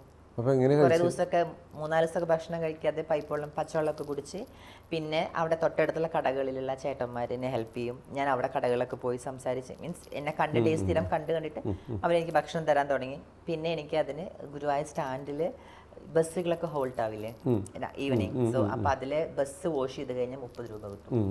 അങ്ങനെ ഞാൻ ബസ് വാഷ് ചെയ്യാൻ തുടങ്ങി. ബാത്റൂമിൽ നിന്ന് വെള്ളം എടുത്തോടുന്നു, പബ്ലിക് ടോയ്ലറ്റിൽ ബക്കറ്റ് കൊണ്ടുപോയി വെള്ളം എടുത്തു. ഇതൊക്കെ ഈ വെള്ളം എടുക്കാൻ പോകുമ്പോഴൊക്കെ ഞാൻ ഈ കുണുങ്ങി പോകുമ്പോഴൊക്കെ അപ്പോഴൊക്കെ കേൾക്കുന്നുണ്ട്, ചെവിയിൽ കേൾക്കും. കളിയാക്കലും ഇപ്പോഴും ഇപ്പൊ കമന്റ് ബോക്സിൽ വന്ന് പേര് വിളിക്കുന്നു. ഈ കമന്റ് ബോക്സിൽ ഇടുന്നവരൊക്കെ ഇത് വർഷങ്ങൾക്ക് മുമ്പ് ചെവിയിൽ കേട്ട് താമ്പിച്ചതാണ്. ഞാനിപ്പോ ഇല്ല അതാ പറഞ്ഞ, അത് ഡയറക്റ്റ് കേട്ടിട്ടുള്ള ആളാണ് ഞാൻ. അപ്പൊ അതുകൊണ്ട് ഞാൻ വന്നു, വാഷ് ചെയ്യുന്നു, 30 രൂപ കിട്ടും. അപ്പോൾ ഒരു 3 ബസ് കഴിക്കും 90 രൂപ കിട്ടും. അങ്ങനെ കാശ് ദൂരം കൂട്ടി വെക്കുന്നു. അങ്ങനെയാണ് നമ്മൾ സ്റ്റാർട്ട് ചെയ്തത്, ജീവിതം തുടങ്ങിയത്. ഇതെല്ലാം വിഷ്ണു, ഇത് കേട്ടോ, നമ്മൾ ഓരോരുത്തരുടെ ലൈഫ് കേൾക്കുമ്പോഴാണ് നമ്മളെത്രത്തോളം അല്ലേ, നമ്മളെന്തൊക്കെ അനുഭവിക്കുന്നുണ്ട്, നമ്മളെത്രത്തോളം സേഫാണെന്ന് മനസ്സിലാവുന്നത്. വിഷ്ണുവിനെ സംബന്ധിച്ചിടത്തോളം വിഷ്ണുവിൻ്റെ പ്രശ്നം ഇപ്പോൾ ഒരു ഓട്ടോ പോയി, ജോലി, അമ്മേനെ ഒന്ന് സേഫായിട്ട് നോക്കണം, ഇപ്പോഴും ആരോഗ്യമുണ്ട് അല്ലേ. ഇതൊക്കെ കേൾക്കുമ്പോഴാണ് നമുക്ക് ഓരോ തിരിച്ചറിവ് വരുന്നത്. എല്ലാം ശരിയാവും, രണ്ടുപേരുടെയും ആഗ്രഹങ്ങളൊക്കെ നടക്കും കേട്ടോ. ധൈര്യമായിട്ടിരുന്നു. ദീപ്തിനെ വെച്ചിട്ട് ഇപ്പോൾ കരുമാടിക്കൂട്ടം ചെയ്തപ്പോൾ ഒരുപാട് പേര് എനിക്ക് മെസ്സേജ് അയച്ചിട്ടുണ്ടായി. എന്തുകൊണ്ടാണ് ദീപ്തിനെ വെച്ച് ചോദിച്ചതിനോട് ഒരുപാട് പേര് മെസ്സേജ് അയച്ചിട്ടുണ്ടായി. പെണ്ണുങ്ങൾ ഇല്ലാഞ്ഞിട്ടല്ല, ഞാൻ ഇവരെ സപ്പോർട്ട് ചെയ്യുന്ന ഒരാളാണ്. സീരിയസ് ആയിട്ട് ഞാൻ പറഞ്ഞതാണ്. എനിക്ക് ഭയങ്കര കാര്യമാണ് ഇവർ. എന്താ പറയുക, ഞാൻ ഇവ ഫസ്റ്റ് കണ്ടപ്പോൾ തന്നെ പുള്ളിക്കാരത്തി എനിക്ക് ഓർമ്മയുണ്ടെന്നറിയില്ല, ഫസ്റ്റ് കാലി തൊട്ടായിരുന്നു. പക്ഷേ പുള്ളിക്കാരത്തി കാലി തൊട്ടായിരുന്നു ഞാൻ. അപ്പോൾ പുള്ളിക്കാരത്തി വിചാരിച്ച് കളിയാക്കിയാന്ന് വിചാരിച്ച്. ഒരിക്കലും കളിയാക്കിയതല്ല, എനിക്ക് ഭയങ്കര ബഹുമാനമാണ് നിങ്ങളോട്. വേറെ ഒന്നും വിചാരിക്കരുത്, സീരിയസ് അവൻ കരഞ്ഞു പോയി, വിഷമമായി പോയി. അവൻ ആത്മാർത്ഥത്തോട് അത് പറഞ്ഞത്. അല്ല, തുടങ്ങിയത് തന്നെ പുള്ളിക്കാരത്തിൻ്റെ കാല് തൊട്ട് തുടങ്ങിയത്. അപ്പോൾ പുള്ളിക്കാരത്തി കഴിച്ച് ഞാൻ കളിയാക്കിയാന്ന് വിചാരിച്ചു. ഒരിക്കലും അല്ല, കളിയാക്കിയതല്ല. എനിക്ക് ഭയങ്കര കാര്യമായിട്ട് ഞാൻ എന്താ സപ്പോർട്ട് ചെയ്യണം. ഞാൻ കൂടുതലും ജാസിത്താരെ കാണുമ്പോഴും അങ്ങനെ തന്നെ പുള്ളിക്കാരത്തിനോടും വളരെ ബഹുമാനത്തോടെ നിന്നിട്ടുള്ളത് അവരോടൊക്കെ. ഓക്കെ, അപ്പോൾ നമുക്ക് ഈ മൂഡ് മാറ്റാൻ നമുക്കപ്പോൾ ഒരു ടാസ്കിലേക്ക് പോകാം. റെഡിയാണോ? ഓക്കെ, ഈ ബോൾ നിങ്ങളുടെ കയ്യിൽ വെക്കുക, എന്നിട്ട് നടുക്ക് വെച്ചോളൂ. ഈ ടാസ്ക് ചെയ്തില്ലെങ്കിൽ 5 അടി വെച്ചിട്ടു. ഓക്കെ, സ്കൂളിൽ പഠിക്കുമ്പോൾ അടി വാങ്ങിച്ചിട്ടില്ല. ദീപ്തിക്ക് വേണ്ടി തോറ്റു കൊടുക്കാൻ ഞാൻ തയ്യാറാ. അപ്പോൾ ഓക്കെ, തുടങ്ങിക്കോ. ഫസ്റ്റ് ആരാ പിക്ക് ചെയ്യണേ? ഞാൻ തന്നെ. ഓക്കെ, ഫസ്റ്റ് കാണിക്കേണ്ടല്ലോ. ഇല്ല, ഉറക്കെ വായിച്ചോളൂ. എന്താണത്? നോ തൊട്ടടുത്തിരിക്കുന്ന ആൾക്കോ അല്ലെങ്കിൽ എന്താണ് അവതാരകനോ ഒരു ടാസ്ക് കൊടുക്കാൻ. ആർക്ക് കൊടുക്കും?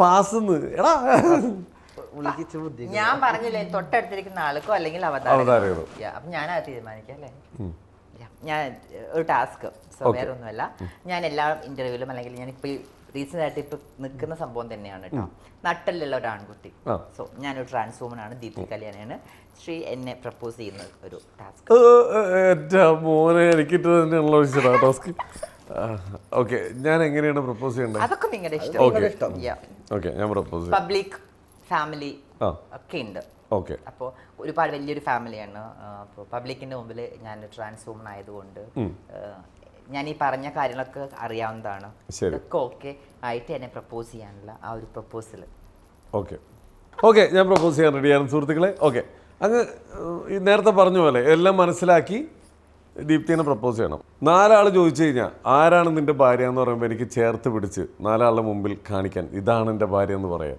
ട്രാഫിക് ബ്ലോക്കിൽ റോഡ് ക്രോസ് ചെയ്യുമ്പോൾ കൈ ചേർത്ത് പിടിച്ച ആൾക്കാരുടെ മുമ്പിൽ കൂടി നെഞ്ച് വിരിച്ച് നടക്കാനും പൂരത്തിനോ പള്ളിപ്പെരുന്നാളിനോ എന്തിനോ പോയാലും ഏറ്റവും മുമ്പിൽ എൻ്റെ കൂടെ ഇങ്ങനെ ഇരുത്തി എല്ലാം കാണിച്ചു കൊടുക്കാനും എനിക്കൊരു പെണ്ണിനെ വേണം. തയ്യാറാണോ?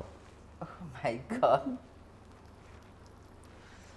വെറുതെ എന്നെ ക്രഷ് അടിക്കുമ്പോ സീരിയസ്ലി തീർച്ചയായിട്ടും ഇത്ര സുന്ദരനും സുകുമാരനുമായിട്ടുള്ള ഒരാൾ ചോദിക്കും സുന്ദരനും സുകുമാരനോ ഇവൻ എന്തൊക്കെയാണ് പറഞ്ഞ നയൻതാരനെ പോലെ ഒരു കുട്ടി അല്ലേ എന്നോട് പ്രപ്പോസ് ചെയ്യാൻ പറഞ്ഞ് നേരത്തെ പറഞ്ഞല്ലേ ചെയ്തു. Thank you. ഇത് തന്നെയാണ് ഞാൻ ആഗ്രഹിക്കുന്നത്. ഇപ്പൊ ഈ പറഞ്ഞ ഇതിപ്പോ നമ്മളൊരു ടാസ്ക് ആണ്. സോ ഇതാണ് ഞാൻ എനിക്ക് റിയാലിറ്റി വേണ്ടത്. റിയൽ ആയിട്ട് ഇതേപോലത്തെ ഒരാളാണ് വേണ്ടത്.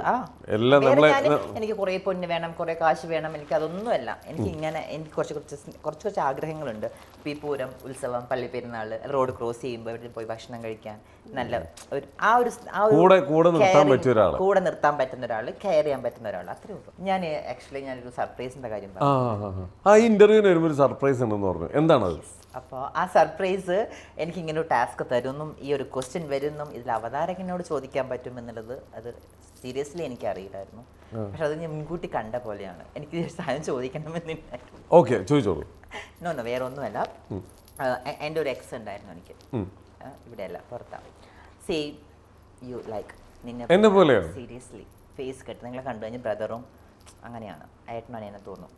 അപ്പോൾ എനിക്ക് ജാസിയുടെ ഇന്റർവ്യൂ ഒക്കെ കാണുന്ന സമയത്ത് ഞാൻ പെട്ടെന്ന് ഇങ്ങനെ സ്ക്രോൾ ചെയ്യുമ്പോൾ കൊള്ളാലോ, ജാസിനെയല്ല ഞാൻ നോക്കി. ജാസിനെ എനിക്കറിയാം, ജാസിയെ സംസാരം എനിക്കറിയാം, ജാസി എനിക്ക് ഓൾറെഡി പേഴ്സണലായിട്ട് എനിക്ക് അറിയുന്ന ഒരു വ്യക്തി. പക്ഷേ ഇന്റർവ്യൂ എടുക്കുന്ന ആ ഒരു അവതാരകനെ ഞാൻ എടുക്കുന്നു, സൂം ചെയ്യുന്നു, പ്രൊഫൈലിൽ കയറുന്നു. പ്രൊഫൈൽ എൻ്റെ അമ്മ സത്യം ഞാൻ ചെയ്താ സീരിയസ്ലി അങ്ങനെ ചെയ്തതാ. അപ്പോൾ അതാണ് ഞാൻ പറയാനുള്ളത്. എനിക്കത് അത് ഞാനൊരു ഇന്റർവ്യൂവിൽ പറയണമെന്നല്ല, ഡയറക്റ്റ് പറയണം എന്നാണ് ഞാൻ ആഗ്രഹിച്ചത്. അതാണ് ഇങ്ങനെ ഒരു ടാസ്ക് കൊണ്ടുവന്ന് തന്നില്ലേ എന്നാണ്. ദൈവമേ എന്തൊക്കെയാ എന്തായാലും എല്ലാം നല്ലതിന്. ഞാൻ ആക്ച്വലി ഞാൻ വിളിച്ചപ്പോൾ തന്നെ എന്നോട് പറഞ്ഞു, ശ്രീനാഥ് ഞാൻ ഒരു സർപ്രൈസ് ഉണ്ട്, ഇതായിരുന്നല്ലോ അത്. എന്തായാലും എല്ലാം നല്ലതിന്, നന്നായിരിക്കട്ടെ. ഓക്കെ നെക്സ്റ്റ് എടുക്കടാ, അത് എടുക്ക്, നിനക്കുള്ളത് വെച്ചിട്ടുണ്ട്. ഇത് ഇനി ഇതിൽ വെക്കണ്ടല്ലേ, മാറ്റിയിട്ടോളൂ. സ്വന്തം ശബ്ദം മാറ്റി പാട്ട് പാടുക, അത് എളുപ്പമാണ്. എളുപ്പം. ഓക്കെ ഒരു 8 വരെയെങ്കിലും പറഞ്ഞു. ഓക്കെ ജാസിഫ്റ്റ്. അപ്പൊ ജാസിയേട്ടൻ്റെ ശബ്ദത്തിൽ ഞാൻ പാടാണ്. നിന്റെ മിഴിമൂന കൊണ്ടൊരു നെഞ്ചിലൊരു ബല്ലേ ബല്ലേ. എടാ ഒരു ഇത് ജാസിഫിന് അവിടെ പാടാന്ന് പറഞ്ഞേ.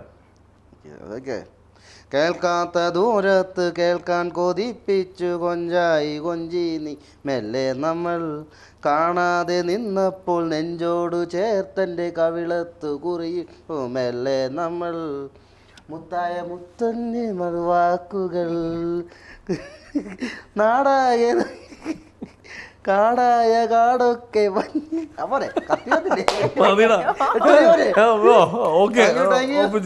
എനിക്ക് മനസ്സിലായി. കൊഞ്ചായ കൊഞ്ചെല്ലാം അങ്ങനെയാണ്. തീർത്തു. അതെങ്ങനെ കൊഞ്ചായ കൊഞ്ചെല്ലാം മുന്നിൽ വന്നത്? അത് ലിറിക്സ് ആയിരുന്നു. അപ്പോടെ കുഴപ്പമില്ല, എന്തായാലും കുഴപ്പമില്ല, എന്തായാലും അടിപൊളിയാണ്. അടിപൊളി ചെയ്തല്ല നമ്മള്, അതാണ് ചെയ്യാനുള്ള ആ മനസ്സ് കാണിച്ചില്ല. നെക്സ്റ്റ് ദീപ്തി എടുത്തോളൂ. ആങ്കറായിട്ട് ടാസ്കിൽ പരാജയപ്പെടുന്നവർക്ക് 5 അടി കൊടുക്കണം. ആങ്കർ ഒരു ടാസ്ക്. ഓക്കെ ഞാൻ 2 പേർക്കും കൂടിയിട്ടാണ് ടാസ്ക് വരുന്നത്. ഓക്കെ നമ്മളൊരു ഗെയിമിൻ്റെ പേരാണ് കള്ളനും പോലീസും. ഞാൻ ഇവിടെ ചോദിച്ചാൽ ഇവിടെ ഉത്തരം പറയണം, ഇവിടെ ചോദിച്ചാൽ ഇവിടെ ഉത്തരം പറയണം. ഓക്കെ മത്സരം സ്റ്റാർട്ട് ചെയ്യുന്നു. റൂള് മനസ്സിലായോ? ചേട്ടനെ ആരുടെ മൊത്തമൊക്കെ ചോദിക്കണം. പോയി ഔട്ട്. തരാം, കൈയുണ്ട്. ഞാൻ ഇവിടെ ചോദിക്കുമ്പോ ഇവിടെ പറയണം. ആ റൂള് മനസ്സിലായെന്ന് ചേട്ടാ. ഞാൻ ഇവിടെ എന്ത് ചോദിച്ചാലും ഇവിടെ പറയാൻ പാടുള്ളൂ. അങ്ങനെ അത് പറ. അത് ഞാൻ ചോദിക്കണതിന് കറക്റ്റ് ഉത്തരം പറഞ്ഞൊന്നുമില്ല. ഞാൻ പേരെന്താ, ചക്ക, എന്തുകൊണ്ടെങ്കിലും പറയാം. ഓക്കെ, ആദ്യം മുതൽ. ഓക്കെ, ദീപ്തിക്ക് എല്ലാം മനസ്സിലായില്ലേ? ക്ലിയർ അല്ലേ? ക്ലിയർ അല്ലേ? ക്ലിയർ അല്ലേ? കൈ കാണിക്കടാ. ഇവിടെ ചോദിക്കുമ്പോ ഇവിടെ ഉത്തരം പറയണം. അത് ഇവിടെ ചോദിക്കുമ്പോ ഓക്കെ, ലാസ്റ്റ്. ഓക്കെ, ഇനി തോക്കുന്നവർ കണ്ടിട്ടുണ്ടോ? ഇനി കാണിച്ചു തരാം. ഓക്കെ, ടാസ്കിന് മുമ്പ് ആ വള്ള മയക്കെ തട്ടുമോ? ഇല്ല, തട്ടില്ല. ഓ, പഠിച്ചു പോയി. അപ്പൊ എന്തായാലും ദീപ്തി മത്സരത്തിൽ വിജയിച്ചിരിക്കുന്നു. ഒരു മിനിറ്റ്, കൈയിട്ട് താങ്ക് യു പറയാൻ പറഞ്ഞാൽ ഇവിടെ 1 2 3 4 5. എന്താണത്? എന്നെ അടിച്ചോ? ദീപ്തിനെ അടിക്കരുത്. ഓക്കെ, ഓക്കെ, സ്റ്റാർട്ട് ചെയ്തട്ടാ. വേനയുണ്ടാ? വേനെടുത്താ? എടാ, ഞാനിത് കാര്യമായിട്ട് ചോദിച്ചതാണ്. ഞാൻ കാര്യമായിട്ട് ചോദിച്ചു പറഞ്ഞപ്പോ നീ ഇതിനെ ചിരിച്ച. ഇപ്പൊ നീ മിണ്ടിക്കൊണ്ടിരിക്കണല്ലേ? കൈ താടാ. 1 2 3 4 5. ഇപ്പൊ ഗെയിം മനസ്സിലായില്ലേ? ഇനി നമുക്ക് റിയൽ ആയിട്ട് സ്റ്റാർട്ട് ചെയ്യാം. ഓക്കെ, റെഡിയാണോ? റെഡിയാണ്. ഓക്കെ, വിഷ്ണു ഒരു പാട്ട് പാടി. എനിക്കറിയില്ല. അതെന്താ അറിയാത്ത? അറിയാൻ പാടില്ലാത്ത അറിയില്ലെന്നല്ലേ പറയുള്ളൂ. തെറ്റി, കൈയുണ്ട്. തെറ്റി, കൈ നിണ്ട്. എന്ത് തരാൻ? അല്ല, ഇവിടുത്താ. ഞാൻ കൈ നിട്ട് ഇവിടെ എന്തെങ്കിലും പറയണം. 1 2 3 4 5. ഇതിപ്പോ 5 അടി കൊണ്ട് കുറെ അടി. ലാസ്റ്റ്, ഇതിൽ ലാസ്റ്റ് ആരായിരുന്നു വിജയിക്കണേ നോക്കാം. ഓക്കെ, 1 മുതൽ 10 വരെ എണ്ണ അറിയോ? അറിയാം. എത്ര വരെ അറിയാം? 100 വരെ അറിയാം. തെറ്റിയിട്ടില്ല. ഉറപ്പാണോ? ഉറപ്പാണ്. എങ്ങനെ അറിയാം. പേരെന്താ? പേരറിയാല്ല. എന്റെ പേര് ശരിക്കും സത്യത്തിൽ ഒറിജിനൽ പേരെന്താ? വിഷ്ണു കൊച്ചിക്കാരൻ. ഓക്കെ, അപ്പൊ എന്തായാലും ഇനി കളി ഗെയിം മുമ്പോട്ട് കൊണ്ടുപോയിരിക്കുന്നത് നല്ലത് അല്ലടാ? ശരിയാ, പഠിച്ച്. ഓക്കെ, ഇവിടെ പറഞ്ഞപ്പോ ഇവൻ ചിരിച്ചില്ലേ? അതെ, ചിരിച്ചു. നിന്നോടെ ചോദിച്ചേ? അല്ലല്ല, ഞാനാ പറയേണ്ടത്. അല്ല, ഞാൻ ഇവിടെ ചോദിച്ചേ. എനിക്ക് പറയാൻ തോന്നുന്നു. ചേട്ടാ, ഇത് കറക്റ്റ് ആയിട്ട് മനസ്സിലായില്ല ഗെയിം. അപ്പൊ ഇനി തോക്കലെന്ന് ഉറപ്പാണോ? മനസ്സിലായി. നീട്ടറാ, ഇപ്പത്തെ ഇഞ്ഞി നീട്ട്. 1 2 3 4 5. ഓക്കെ, ടാസ്ക് കഴിഞ്ഞു. എത്ര മതി? 5 അടി തന്നെ കുറെ തന്നില്ലേ? ഓക്കെ, നെക്സ്റ്റ് എടുത്തോ.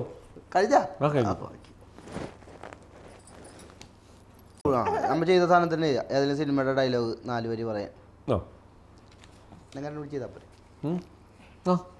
കരിമാടിക്കുട്ടൻ പറയാനുണ്ട് കേട്ടോ. ഇനിയിപ്പോൾ ഈ ഒരു ഇന്റർവ്യൂ എന്നാണോ ടെലികാസ്റ്റ് ചെയ്യാന്ന് എനിക്കറിയില്ല. സോ നമ്മുടെ കുറേ കാലങ്ങൾക്ക് ശേഷം നമ്മുടെ മണിച്ചേട്ടനെ ഓർക്കാൻ പറ്റിയതാണ് ഞങ്ങളുടെ കരിമാടിക്കുട്ടൻ. ഇന്ന് മണിച്ചേട്ടൻ നമ്മളെ വിട്ടു പോയിട്ട് 10 വർഷമാണ്. തീർച്ചയായിട്ടും. സോ അത് മൈൻഡിൽ വന്നു. അപ്പം ആ ഒരു മണിച്ചേട്ടനെ കുറിച്ച് തന്നെയാണ് കൂടുതലും സംസാരിച്ചുകൊണ്ടിരിക്കുന്നത്. അപ്പം നമ്മളുടെ മനസ്സൊന്നും മായാത്ത ഒരാളാണ്. അതാ ഞാൻ പറയാൻ കാരണം. ആ ഡയലോഗ് തന്നെ പറയാം. ഓക്കെ, നമ്മുടെ ഇത് തന്നെ.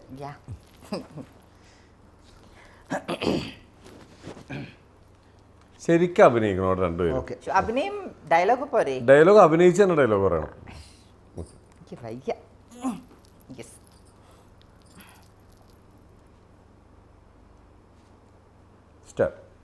നമുക്ക് ഉത്സവത്തിന് പോവാ.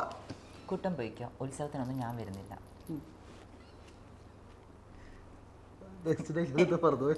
നല്ല ഇടി കിട്ടും. ഇതാണ് ഇപ്പൊ മനസ്സിലായില്ലേ? ഒരു ദിവസം ഫുള്ള്, ഒറ്റ ദിവസം ഫുള്ള് ആ ഒരു 1 minute 2 minute വീഡിയോ ചെയ്യാനായിട്ട്. മണിച്ചേറിന്റെ ഫീർ ഒറ്റടിക്ക് മാറിയടാ. ഉത്സവത്തിന് വലിയ അതെന്താ? ഓക്കെ, ഒന്നുകൂടി. സാരി എടുക്ക്, നമുക്ക് ഉത്സവത്തിന് പോണ്ടേ? കുട്ടം പോയിക്കോ. ഉത്സവത്തിനൊന്നും ഞാൻ വരുന്നില്ല. നന്ദനക്കുട്ടില്ലാണ്ട് പോവാനാ? എന്നെ കണ്ട ആളുകൾ എന്തേലും വേണ്ടാതീനം പറഞ്ഞ ഇടിക്ക് കൊടുക്കും ഞാൻ പറഞ്ഞ എന്തും ചെയ്യും. അടിച്ചു നിരത്തിയിട്ട് ശേഖരനോട് എന്താ പറഞ്ഞേ? തുമ്പച്ചെന്നങ്കര.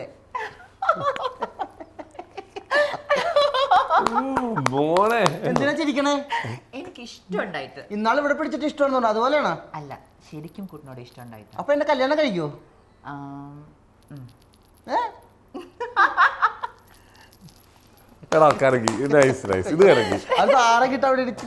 തുടക്കം കിട്ടാൻ വേണ്ടിട്ടായിരുന്നു. ഓക്കെ, അടുത്തെടുത്തോ.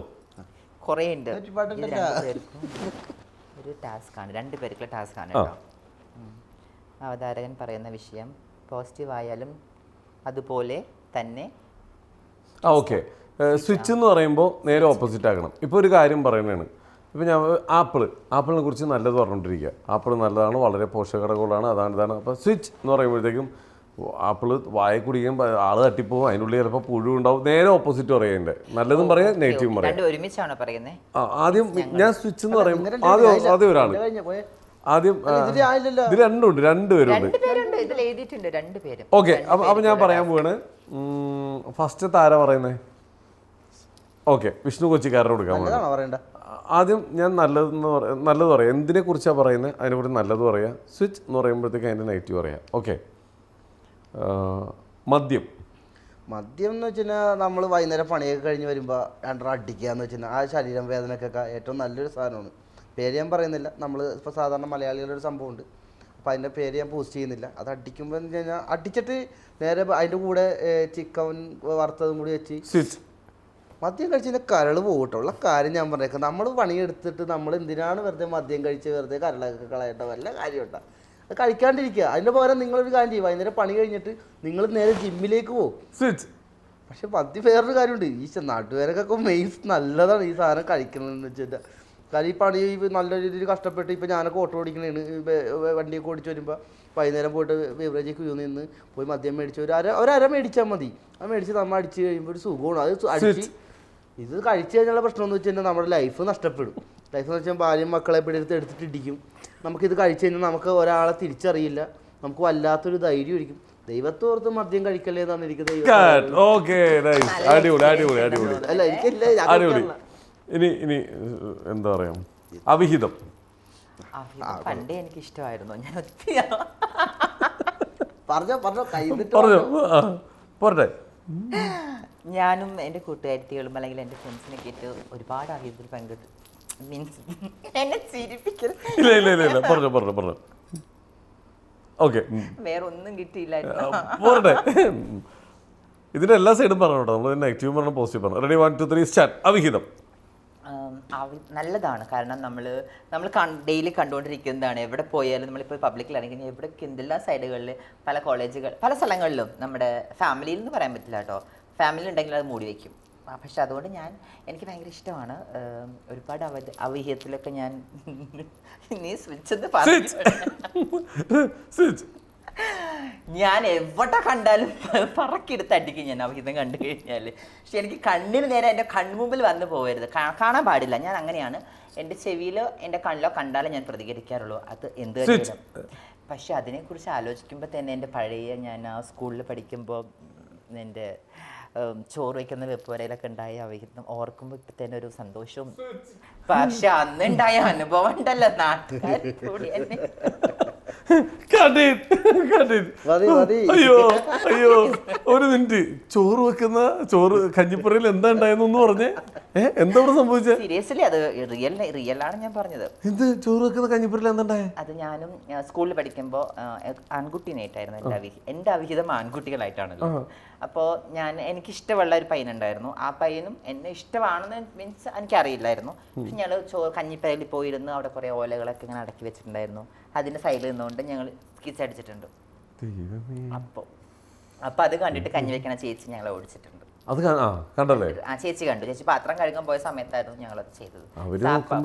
പയ്യന്റെ എന്റെ കൂടെ പഠിച്ച ചക്ക ചിലപ്പോൾ ഈ ഇന്റർവ്യൂ കണ്ടു കഴിഞ്ഞാൽ അല്ല കൂടെ പഠിച്ചവർ ടെൻഷൻ അടിക്കും. സീരിയസ്ലി ഞാൻ അത് പേര് പറയില്ല, അടിച്ചവനറിയാം. ആൻഡ് കാരണം അവരിപ്പോ സന്തോഷമായിട്ട് നല്ലൊരു ഫാമിലി ആയിട്ട് ജീവിക്കുന്നു. അതുകൊണ്ട് പേര് മെൻഷൻ ചെയ്യുന്നില്ല. ഓക്കെ. വിഷ്ണു, ഇങ്ങനെ എന്തെങ്കിലും ലൈഫിൽ വല്ല കഞ്ഞിപ്പരയോ? സോറി, എന്നെ കാണുമ്പോ തന്നെ ഓടും പെണ്ണുങ്ങള്. പിന്നെ ഞാൻ എന്ത് കഞ്ഞിപ്പുര പോകാനായിട്ട്? എനിക്ക് ലുക്കൊന്നുമില്ലല്ലോ. ഞാൻ 2-3 പെണ്ണുങ്ങൾ പറഞ്ഞു തന്നെ കാണുമ്പോൾ പേടിയാണ്, ഗുണ്ട ലുക്കാണ്. അതുകൊണ്ട് ഞാൻ പിന്നെ പ്രപ്പോസ് ചെയ്തിട്ട് കാര്യമില്ലെന്ന് എനിക്കറിയാം. എനിക്ക് സീരിയസ്ലി എനിക്ക് വിഷ്ണുവിൻ്റെ പ്രൊഫൈൽ അയച്ചു തന്നു. നജീബിക്ക അയച്ചിട്ട് പറഞ്ഞു വിഷ്ണുവിൻ്റെ കൂടെയാണ് അഭിനയിക്കുന്നത്, കരിമാടിക്കൂട്ടൻ എന്നുള്ളത്. അപ്പോൾ ആ സമയത്ത് പുള്ളിക്കാരൻ കൊച്ചിക്കാരൻ എന്ന് പറയുമ്പോൾ എല്ലാവരും വെറുപ്പിച്ചിരുന്ന അങ്ങനെയായിരുന്നു. ഞാൻ കൂടുതൽ കണ്ടിട്ടില്ല. അപ്പം ഞാൻ അതിനുശേഷമാണ് ഞാൻ പ്രൊഫൈൽ എടുത്തത്. പക്ഷെ എനിക്ക് ഇഷ്ടപ്പെട്ടില്ല. ഞാൻ നജീബിക്കാക്ക് മെസ്സേജ് ഇക്ക ഇവരുടെ കൂടെ മീൻസ് അങ്ങനെ എനിക്കറിയില്ല, ഈ പുള്ളിക്കാരൻ്റെ കൂടെയോ കുഴപ്പമില്ല, ഇനിയിപ്പോൾ ഒരു ക്യാരക്ടർ അല്ലേ ചെയ്യാം എന്ന് വിചാരിച്ചു. എന്നാണ് ഞാൻ ഓക്കെ പറഞ്ഞു. വിഷ്ണു എനിക്ക് അറിയപ്പോലും ഉണ്ടായിരുന്നില്ല കേട്ടോ, ഞങ്ങൾ സംസാരിച്ചിട്ടില്ല. വിഷ്ണു എൻ്റെ വീഡിയോസ് കണ്ടായിരിക്കും ഞാൻ വിഷ്ണുവിൻ്റെ വീഡിയോ കണ്ടിട്ടത്. അടുത്തറിഞ്ഞപ്പോൾ എന്താ വിഷ്ണുവിനെ കുറിച്ച് പറയാൻ? അതാണ് പറയാൻ വന്നത്. പക്ഷേ വന്നു നേരത്തെ പറഞ്ഞ പോലെ തന്നെ എൻ്റെ അടുത്ത് വന്ന ചേച്ചി എന്നുള്ള ഒരു വിളിയും മീൻസ് കാലിലേക്ക് വരാൻ പോകുന്നു. പിന്നെ ഞങ്ങൾ ഒരു ദിവസം ഫുള്ള് ഞങ്ങൾ സംസാരിച്ചതും എൻ്റെ അടുത്ത് വിഷ്ണു ഒരു ബാഡായിട്ടുള്ള ടച്ചോ ബാഡായിട്ടുള്ള സംസാരത്തിലോ ഒന്നിലും വരാതെ നല്ലൊരു കുട്ടിയായിട്ട് വെച്ചാൽ എനിക്ക് ഞാൻ നേരത്തെ പറഞ്ഞല്ലോ കണ്ണിൽ കണ്ട എനിക്ക് അതിൻ്റെ പെരുമാറ്റത്തിൽ എനിക്ക് ഭയങ്കരമായിട്ട് ഇഷ്ടപ്പെട്ടു. അതിനേക്കാൾ ഉപരി ഇവൻ്റെ കഴിവെന്ന് പറയില്ല. അതിപ്പോൾ നമ്മൾ ഈ സ്ക്രീനിൽ കാണുന്ന അല്ലെങ്കിൽ സോഷ്യൽ മീഡിയയിൽ കാണുന്ന ചിരിച്ചും അല്ലെങ്കിൽ ഓന്നൊക്കെ പറയുന്നവരല്ല, അത് അതിലേക്ക് ഇറങ്ങിയാലാണ് അതിൻ്റെ വിഷമങ്ങൾ അറിയാൻ പറ്റുള്ളൂ. വിഷ്ണു നമ്മൾ അഭിനയിക്കുക എന്ന് പറയുമ്പോൾ ഇപ്പം ഞാൻ ഒരു 10 സിനിമ അഭിനയിച്ചിട്ടുണ്ട്. ആ 10 സിനിമയിൽ എനിക്ക് തരുന്ന സ്ക്രിപ്റ്റ്, എൻ്റെ ക്യാരക്ടർ, എനിക്കിതാണ് ഇന്നൊരു പേരിട്ടിട്ട് ആ ഒരു ഇതാണ് എൻ്റെ ക്യാരക്ടർ, ഇതാണ് എൻ്റെ സ്ക്രിപ്റ്റ്, ഇത് പഠിച്ച ഡയലോഗ് ചെയ്യുക എന്നുള്ളതാണ്. അത് എൻ്റെ ഉള്ളിൻ്റെ ഉള്ളിൽ നിന്ന് വരുന്ന അഭിനയമാണ് എനിക്ക് കൊടുക്കാൻ പറ്റുന്നുള്ളൂ. പക്ഷെ ഞങ്ങൾ ചെയ്തെന്ന് വെച്ച് കഴിഞ്ഞാൽ കരിമാടിക്കുട്ടനിലെ ഒരാൾ അഭിനയിച്ച നമ്മുടെ മണിച്ചേട്ടൻ തകർത്ത് അഭിനയിച്ച ആ ഒരു ക്യാരക്ടർ അതേപോലെ ആ ഒരു പൊട്ടനായിട്ട് ചെയ്ത അതേപോലെ ഈ ഒരു സാധനം ചെയ്യാന്ന് പറഞ്ഞാൽ ഭയങ്കര ടാസ്ക്കാണ്. ഭയങ്കരമായിട്ട് ബുദ്ധിമുട്ടിയിട്ടുണ്ട്. കാരണം ഒരുപാട് ടേക്ക് പോയിട്ടുണ്ട്. കാരണം ആ ഒരു കറക്റ്റ് ആ പെർഫെക്ഷൻ കിട്ടാൻ വേണ്ടി ഓൾറെഡി പൊട്ടനായതുകൊണ്ട് അധികം ബുദ്ധിമുട്ടേണ്ടി വന്നില്ല, കുറച്ചേ വന്നുള്ളൂ. പക്ഷെ നന്നായി ചെയ്തു. അതിനുശേഷം എനിക്ക് വന്ന കമന്റ്സുകളാണ് കേട്ടോ വിഷ്ണുവിനെ കുറിച്ചിട്ട്. അയ്യാ വിഷ്ണു ചേച്ചിയുടെ കൂടെ അഭിനയിച്ചപ്പോഴാട്ടോ സൂപ്പറായത്, ഇവർ ആർക്കും ഇഷ്ടപ്പെട്ടില്ല. പക്ഷെ ഇപ്പൊ വിഷ്ണുവിന് ഒരുപാട് പേര് ഇഷ്ടപ്പെടുന്നുണ്ട്, ഒരുപാട് പേര് നല്ല നല്ല കമന്റ്സുകൾ ചേരേണ്ടവർ ചേർന്നപ്പോൾ പിന്നെ വിപ്ലവം സൃഷ്ടിച്ചു. അടിപൊളി.